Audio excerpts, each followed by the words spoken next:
स्वागत है आपका हमारे YouTube चैनल GWA पर। तो दोस्तों आज की इस क्लास में हम हिंदी में शब्द विचार से इस क्लास की शुरुआत करेंगे। तो हम आपको बता दें कि इसके पहले जो है हमने भाषा के अंग में वर्ण से संबंधित हमने चीजें पिछली कक्षाओं में कर लिया है। अब हम भाषा के अंग का जो दूसरा जो है शब्द, उस पे आज की क्लास में चर्चा होगी। तो क्लास शुरू करने के पहले हम नाम लेंगे जय माँ सरस्वती सदा सहाय। ठीक है, चलिए शब्द विचार पर भाषा के अंग का दूसरा जो है, भाषा के अंग 3 है। ठीक है, और दूसरा है, पहला तो वर्ण था जो कि हमने कर लिया है पिछली कक्षा में। अब आता है शब्द। शब्द देखिए, पहले वर्ण की एक बार और फिर से हम जो है कि परिभाषा देख लेंगे कि भाषा की सबसे छोटी इकाई वर्ण कहलाती है। अब आते हैं हम शब्द पे, जो कि आज का हमारा टॉपिक है पूरा। शब्द क्या है? वर्णों का सार्थक रूप या योग शब्द कहलाता है। ठीक है, वर्णों के सार्थक योग शब्द कहलाता है। अब कैसे इसको हम समझेंगे कि जो है वर्णों का सार्थक रूप, जैसे अगर हम बोले कि कम, कम को अगर हम विभाजित करके देखें, क लिखेंगे, आधा क, जैसे आधा क प्लस अ प्लस आधा म प्लस कम आएगा। ठीक है, जिसका जो है एक सार्थक योग हो शब्द कहलाएगा। ठीक है, अब आते हैं हम परिभाषा। शब्द की परिभाषा क्या होगी? वर्णों के सार्थक योग शब्द कहलाते हैं। ठीक है, अर्थ के आधार पर भाषा की सबसे छोटी इकाई शब्द कहलाती है। कैसे? अगर हम कोई शब्द ले रहे हैं तो उसको अगर हम उसका उच्चारण करेंगे तो जरूर उसका हम कुछ अर्थ निकाल सकते हैं। इस छोटा ही कुछ निकालेंगे लेकिन निकाल सकते हैं। ठीक है, इसलिए इसको बोला है कि भाषा की सबसे छोटी इकाई जो है शब्द कहलाती है। ठीक, अगर उसी शब्द को ले लेके हम पूरा शब्द लेंगे, पूरा वाक्य बनाएंगे, तो वो चीज हमारा वाक्य में जाएगा। लेकिन हमको एक शब्द लेना है, उस शब्द का क्या अर्थ निकल रहा है, उसी पे हम एक तरह से जो है अपना बना लेते हैं। चलिए, अब हम बोलेंगे कि ये शब्द विचार जो है, शब्द विचार ये कैसे कैसे इसमें आ रहा है। एक तो उत्पत्ति के आधार पर शब्दों का आएगा, एक व्युत्पत्ति के आधार पर, एक जो है अर्थ के आधार पर, और चौथा है विकार के आधार पर। कैसे? अगर हम शब्दों की बोले, शब्द विचार में ऐसे उत्पत्ति के आधार पर शब्द कैसे आए? पहला है तत्सम, दूसरा है तद्भव, तीसरा है देशज और विदेशी, फिर संकर। ठीक, पहले तो आप ऐसे शॉर्ट में देख लीजिए, उसके आगे हम इसका एक्सप्लेन करेंगे। ठीक है, चलिए अब क्या कह रहा है? दूसरा नंबर है व्युत्पत्ति। व्युत्पत्ति मतलब कि इसमें आता है रूढ़, यौगिक, योग रूढ़। ठीक है, रूढ़, यौगिक, योग रूढ़। उसके बाद आएगा तीसरा अर्थ के आधार पर सार्थक। देखिए, अर्थ में दो रहेंगे, पहला है सार्थक और दूसरा है निरर्थक। लेकिन हम सार्थक में पहले देखेंगे, पर्यायवाची आएगा, विलोम आएगा, एकार्थी आएगा, अनेकार्थी अनेकार्थी युग्म रहेगा। ठीक है, अब सार्थक में मतलब हम किसी भी शब्द का पर्यायवाची लेते हैं, उसका अर्थ निकलता है। ठीक, और उसके बाद विलोम, अगर अगर हम बोल रहे हैं रात, दूसरा उसका विलोम दिन, तो मतलब कि दिन का भी अर्थ निकल रहा है कि ये चीज क्या है। उसका यही मतलब होगा कि जिन शब्दों का अर्थ निकलता हो उसे सार्थक कहेंगे। और निरर्थक का देखिए, जिन शब्दों का अर्थ नहीं निकलेगा वो निरर्थक में आ जाएंगे। ठीक है, अब चलते हैं, चौथा है विकार के आधार पर। शब्द विचार में शब्द की उत्पत्ति में आएगा, पहला तो उत्पत्ति आया, दूसरा व्युत्पत्ति आया, फिर अर्थ के आधार पर, चौथा विकार के आधार पर। अगर हम विकार बोले, पहला हो जाएगा विकारी और दूसरा हो जाएगा अविकारी। मतलब विकार के आधार पर अगर हम शब्द को अगर देखेंगे, तो पहला विकारी मतलब जिसमें विकार मतलब बदलाव आ सके। ठीक, विकारी का मतलब है जिसमें बदलाव आ सके, जिस शब्द में परिवर्तन हो सकता है, बदलाव आ सकता है। ठीक, अब क्या है ये? पहला है संज्ञा। सर्वनाम, विशेषण, क्रिया। देखिए विकारी चार है, ठीक है। विकारी शब्द संज्ञा, सर्वनाम, विशेषण, क्रिया। अब यहीं अगर हम आ जाते हैं अविकारी पे, क्रिया विशेषण, संबंध बोधक, समुच्चय, विस्मयादि बोधक। क्या आएगा फिर से आप देखिएगा, विकारी शब्द में संज्ञा, सर्वनाम, विशेषण, क्रिया। विकारी शब्द में चार आते हैं और अविकारी आ गया क्रिया विशेषण, संबंध बोधक, समुच्चय, विस्मयादि बोधक। इसमें भी चार रहेगा। अगर हम बोलते हैं, कोई हमसे पूछ लिया संज्ञा शब्द क्या है, तो हमारा ये उत्तर आ सकता है, अगर ऑप्शन में दिया है तो संज्ञा शब्द एक विकारी शब्द है, ठीक है। संज्ञा एक विकारी शब्द है, सर्वनाम एक विकारी शब्द है। लेकिन अगर हम कह दें कि क्रिया विशेषण ये अविकारी है, ठीक है। अगर विस्मयादि बोधक अगर चिन्ह लगा दिया जा रहा है, वो अविकारी शब्द है, ठीक है दोस्तों। आशा करते हैं आपको समझ में आ ही रहा होगा, ठीक। चलिए अब देखिए शब्द के प्रकार पे आते हैं। अब क्या आ रहा है, उत्पत्ति या स्रोत के आधार पर शब्द के प्रकार। मतलब शब्द जो है उत्पत्ति हुई कैसे किसी शब्दों की, या उस शब्द का स्रोत कहाँ से आया, ये चीजें हैं यहाँ पे, ठीक है।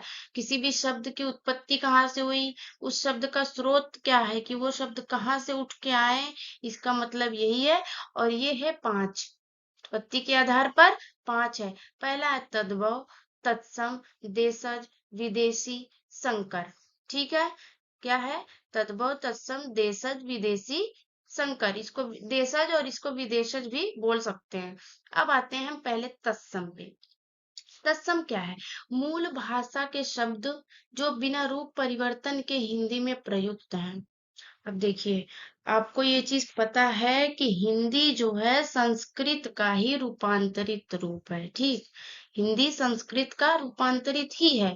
तो यही चीज बोल रहे हैं, मूल भाषा के शब्द जो बिना रूप परिवर्तन के हिंदी में प्रयुक्त हैं, ठीक है। अब क्या है, तत्सम को पहचानेंगे कैसे। एक ये रहता है कि अगर ये तत्सम शब्द है तो इसकी पहचान हम कैसे करें। तो कह रहा है पहचान के बिंदु क्या है, संयुक्ताक्षर। संयुक्ताक्षरों की संख्या है चार, छ, त्र, ज्ञ, श्र। संयुक्ताक्षरों की संख्या है चार। और ये अधिकांशतः तत्सम शब्द होते हैं। मतलब कि अगर आपको कोई शब्द दे दिया जा रहा है, अगर उसमें क्ष, त्र, ज्ञ, श्र, ये अगर चारों शब्द हैं, ये वर्ड चारों अगर उस शब्द में है इंक्लूड, तो देखिए उसको आप बिना सोचे समझे उसको तत्सम शब्द पे टिक कर सकते हैं। ये पहचान का बिंदु है। दूसरा क्या है, अनुस्वार से बना शब्द तत्सम होता है। समझ रहे हैं आप, अनुस्वार से बना शब्द तत्सम होता है। अब आते हैं हम री। री का प्रयोग कर बनाया गया शब्द सदैव तत्सम होता है। देखिए एक शॉर्ट है, समझ लीजिए कि री का प्रयोग जिस शब्द में आ गया वो तत्सम सदैव रहेगा। अब आते हैं ड और ढ।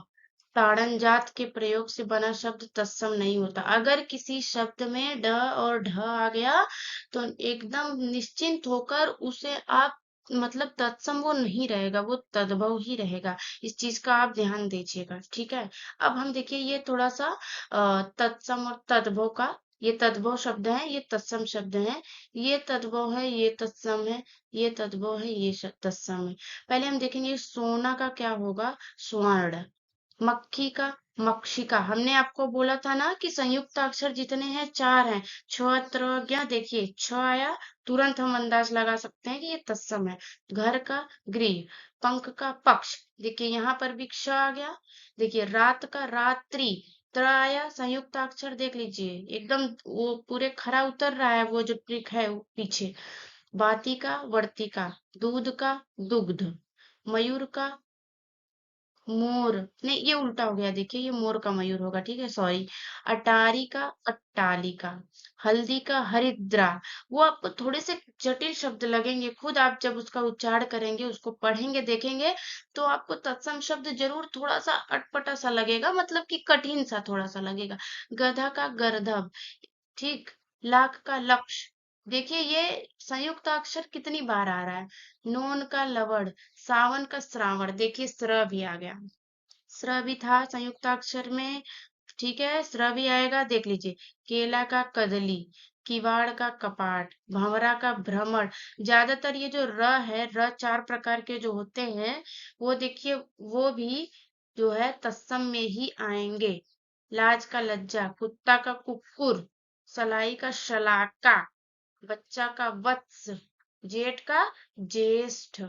देखिए, आपको हमने बता दिया तत्सम शब्द का कुछ ही हमने लाया है, आप इसको देखें। उसके बाद जो हमने पीछे पॉइंट्स बताए हैं, अगर वो चीज आप अपने माइंड में रखते हैं, तो कोई भी शब्द अगर आता है तत्सम का, तो आप उसको अवश्य सही करके आएंगे। ठीक है। अब देखिए आता है देशज। देश प्लस ज।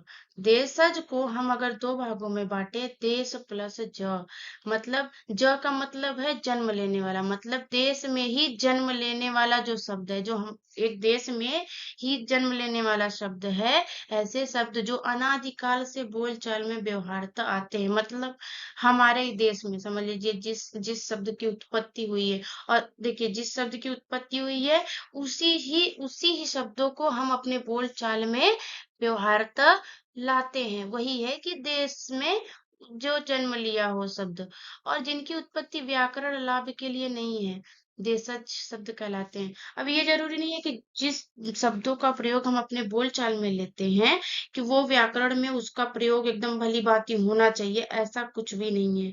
ठीक है।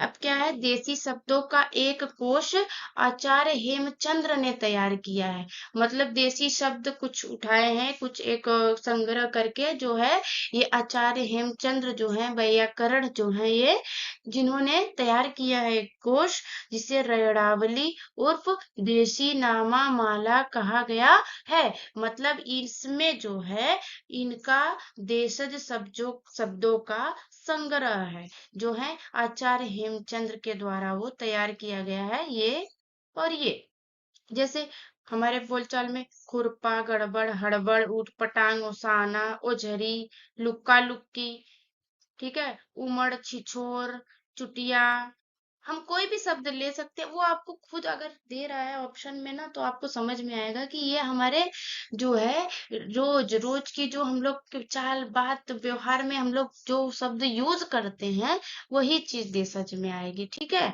चलिए आगे चलते हैं, क्या कह रहा है, विदेशी शब्द। विदेशी शब्द है ना, देखिए उत्पत्ति स्रोत के आधार पे ही हम चल रहे हैं। अभी तत्सम हो गया, तद्भव, तत्सम तद्भव हो गया, देशज हो गया, अब विदेशी शब्दों पे आते हैं हम। विदेशी शब्द कह रहा है, हिंदी में विदेशी भाषाओं, विशेषकर फारसी, अरबी, तुर्की, अंग्रेजी, पुर्तगाली, फ्रांसीसी के शब्द आम बोलचाल में आ गए हैं। देखिए ये तो सही बात है, जो है अगर हमारे हिंदी में, ये नहीं है कि पूरे हिंदी के ही शब्द हैं। हमारे हिंदी किसी भी बोलचाल हो, कहीं पे अगर किसी भी शब्दों का प्रयोग, वाक्यों का हम कर रहे हैं, उसमें अवश्य जो है फारसी, अरबी, उर्दी या फिर अंग्रेजी किसी भी शब्द का प्रयोग हम अवश्य करते हैं। अब आगे देखिएगा, अभी आप खुद समझेंगे कि अगर हम अरबी भाषा को ले लें, तो आप अभी देखिएगा इसमें से ही कितने शब्द आप जो है अपने बोलचाल में प्रयोग करते हैं। देखिए अगर हम अरबी शब्द पे आते हैं, अजीब, इस्तीफा, औरत, औलाद, खबर, कुर्सी, दुकान, तारीख, मौसम, मौलवी, हमला, हाजिर, हाल, शराब, हिसाब, हैजा, फायदा, फैसला, मवाद, तकिया, तरफ, तमाम, तकाजा, तुर्की। देखिए तुर्की एक खुद जो है अरबी शब्द से लिया हुआ है। ठीक है, ये एग्जाम में बहुत बार आता भी है, ये चीज ध्यान दीजिएगा कि तुर्की जो है किस भाषा का शब्द है, तो हम तुर्की को अरबी शब्द में बोल देंगे, क्योंकि ये बहुत बार आया हुआ है एग्जाम में, इस पे ध्यान दीजिएगा। वैसे तो आपको सब ध्यान देना है, लेकिन ये देखिए ये खुद हमको लगता है कि ये किसी देश की भाषा है, लेकिन ये खुद अरबी शब्द से लिया गया है। फिर आता है तजुर्बा, दान, दावत, दाखिल, नकल, लाश, लायक, लिफाफा, हमला। ये जितने भी शब्द हैं सब अरबी शब्द हैं। ठीक है। अब आते हैं हम फारसी शब्दों पर। फारसी शब्द में आता है गुलाब, चरखा, चश्मा, चादर, चिराग, चेहरा, जिन, जादू, जिंदगी, जहर, चाशनी, जंग। देखिए ये सारे जितने भी शब्द हैं आप खुद उस पे ध्यान दीजिए कि हमारे रोज बोल चाल की भाषा में इन शब्दों का प्रयोग हम अवश्य करते हैं। पुर्तगाली शब्द ज्यादा नहीं है। अलकतरा, बाल्टी, फीता, तंबाकू, अलमारी, ये हमारे पुर्तगाली शब्द हैं, पुर्तगाली शब्द हैं। ठीक है, चलिए अब हम आते हैं व्युत्पत्ति या संरचना बनावट के आधार पर। मतलब कि व्युत्पत्ति हुई, वो संरचना मतलब कौन से शब्द की कैसे बनावट हम कर रहे हैं, क्योंकि कोई कोई शब्द छोटा होता है, कोई बड़ा होता है, कोई शब्द जोड़ के बन जाता है, किसी शब्द का हम जो है योग कर सकते हैं। ऐसे शब्द देखिए, पहला है रूढ़ शब्द, जिसे निश्चित शब्द कहते हैं। मतलब कि जो वो शब्द है तो उसके अलावा उसको बदला या उसके आगे पीछे कुछ नहीं है, वो उतना ही रहेगा। अब आएगा यौगिक शब्द। तीसरा है योग रूढ़ शब्द।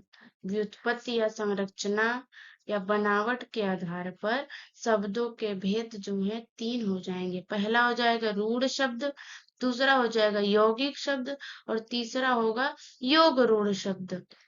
अब देखिए, अगर किसी भी शब्द को बना रहे हैं हम, तो उन शब्दों में चार इकाइयों का प्रयोग होता है, जैसे संधि, समास, उपसर्ग और प्रत्यय। इन चारों का प्रयोग, ये नहीं कह रहे हैं कि हर शब्द में, लेकिन कि एक शब्द में सबका प्रयोग, किसी न किसी शब्द में ये इन चारों में से किसी न किसी का प्रयोग अवश्य होगा। ठीक है, अब आते हैं पहला जो है रूढ़ शब्द पे। रूढ़ शब्द में क्या है, इनमें अन्य किसी शब्द का योग नहीं होता, इसीलिए इसको हमने इसकी संज्ञा दी है कि ये निश्चित शब्द है। मतलब इसमें कोई उलट फेर नहीं होगा, इनमें किसी अन्य शब्द का योग नहीं होता है। इनमें संधि, समास, उपसर्ग, प्रत्यय कुछ भी किसी चीज का प्रयोग नहीं होता है, इसीलिए इसे निश्चित शब्द, मतलब जो है बस वो वही रहेगा, उसमें किसी चीज का हम आगे पीछे लगा के या कुछ भी उसका फेर बदल नहीं कर सकते हैं। जैसे दिन, नाल, रात, बात। ठीक है, और ये देखिए एकदम ज्यों का त्यों है। अब आगे चलते हैं यौगिक पे। योग प्लस इक बराबर यौगिक, मतलब जिसे तोड़ा जा सकता है। यौगिक वे शब्द जो दो रूढ़ शब्दों के योग से बनते हैं, विच्छेद करने पर अपना अपना अर्थ निकलते हैं। समस्त संधि, उपसर्ग, प्रत्यय, समास के उदाहरण शब्द यौगिक होते हैं। मतलब दो रूढ़ शब्द लेंगे, दो रूढ़ शब्दों के योग से यौगिक बनेगा। ठीक है, और अगर इसे जब हम विच्छेद कर देते हैं तो दोनों जो है अपना अलग अलग अर्थ निकालेगा, दोनों शब्द अलग अलग अर्थ निकालेगा, क्योंकि एक तो रूढ़ शब्द है, दूसरा भी रूढ़ शब्द है। जो रूढ़ शब्द है उसका भी तो कोई ना कोई अर्थ है ही, इसलिए दोनों जो है अलग अलग अर्थ निकालेंगे। और इसमें संधि, उपसर्ग, प्रत्यय, समास सारे उदाहरण इसमें रहेंगे शब्द। और हाँ, बहुब्रीहि समास के अलावा अगर हमने यहाँ पे जो है समास लिया है तो इसमें बहुब्रीहि समास नहीं लेंगे, हम इसको अलग से निकाल देंगे। फिर आता है हमारा योग रूढ़। योग रूढ़ में क्या है, रूढ़ प्लस रूढ़ बराबर योग रूढ़। क्या कह रहा है, रूढ़ प्लस रूढ़ बराबर योग रूढ़ शब्द, और इसमें बहुब्रीहि समास है। ठीक है, बहुब्रीहि समास के सभी उदाहरण योग रूढ़ में आते हैं। गजानन, अब देखिए हाथी, देखिए गज मीन्स हाथी, आनन मीन्स चेहरा या मुंह। हाथी, हाथी का एक अर्थ निकल रहा है कि हाथी क्या है, चेहरा भी पता है कि चेहरा क्या होता है, दोनों का अर्थ निकला इसमें। ठीक है, तो क्या हो जाएगा, हाथी का चेहरा मतलब गणेश जी। ऐसे पीताम्बर, पीत मीन्स पीला, अंबर मीन्स कपड़ा। ठीक है, ऐसे ही इनको हम विच्छेद करके इसका अर्थ निकाल सकते हैं और समझ सकते हैं। चलते हैं अर्थ के आधार पर दो। पहला है सार्थक, दूसरा है निरर्थक। क्या है इसमें, साथ में या सहित। सार्थक का मतलब है साथ में या सहित, मतलब सा अर्थ, मतलब अर्थ के साथ, जिसमें अर्थ, जिस शब्दों का कोई अर्थ बनता हो उसे हम सार्थक कहेंगे। अब दूसरा आएगा निरर्थक। अर्थ निर प्लस अर्थ मतलब जिसका अर्थ नहीं निकलता हो। रहित या के बिना मतलब अर्थ के रहित, अर्थ के बिना जो शब्द हो। अब पहला आ जाता है सार्थक, पहले बोलेंगे उसको। निश्चित अर्थ वाले वे शब्द जिन्हें भाषा में स्वतंत्र रूप में प्रयोग में लाया जाता है। मतलब जो शब्द, ऐसे शब्द जिनका हम भाषा में स्वतंत्र रूप से प्रयोग में लाते हैं और जिसका कोई अर्थ निकलता हो, ठीक है, उसे हम सार्थक शब्द कहेंगे। अब आते हैं हम निरर्थक पे। वे शब्द जिनका अपना कोई अर्थ नहीं होता और जो अकेले स्वतंत्र प्रयोग में नहीं लाया जा सकता है, सार्थक शब्द के साथ ही इन्हें बाद लाया जा सके। इसका मतलब ये निरर्थक शब्द ऐसे होते हैं जिनका कोई अर्थ नहीं होता, पहली बात, और इसे अकेले कहीं पे भी नहीं हम ला सकते हैं। इसका जो है जो प्रयोग हम सार्थक शब्द के बाद में लाते हैं। कैसे? देखिए, अगर हम सार्थक शब्द बोले चाय, तो सॉरी यहाँ पे मैंने लिखा नहीं है, तो उसके बाद निरर्थक वाय, मतलब चाय तो हमारा सार्थक हो गया, तो निरर्थक वाय बोल देते हैं ना, चाय वाय। पढ़ाई वढ़ाई, खाना वाना, दाल वाल, रोटी वोटी, मतलब पहले हम सार्थक ले रहे हैं, फिर उसके बाद ही निरर्थक का प्रयोग हम कर रहे हैं, वोटी। ठीक है, आशा करते हैं आपको समझ में आ रहा होगा, क्योंकि हमने बहुत मतलब अपना 100% देकर एकदम सोचा है कि वीडियो को छोटे में ही आपको पूरा चीज समझ में आ जाए।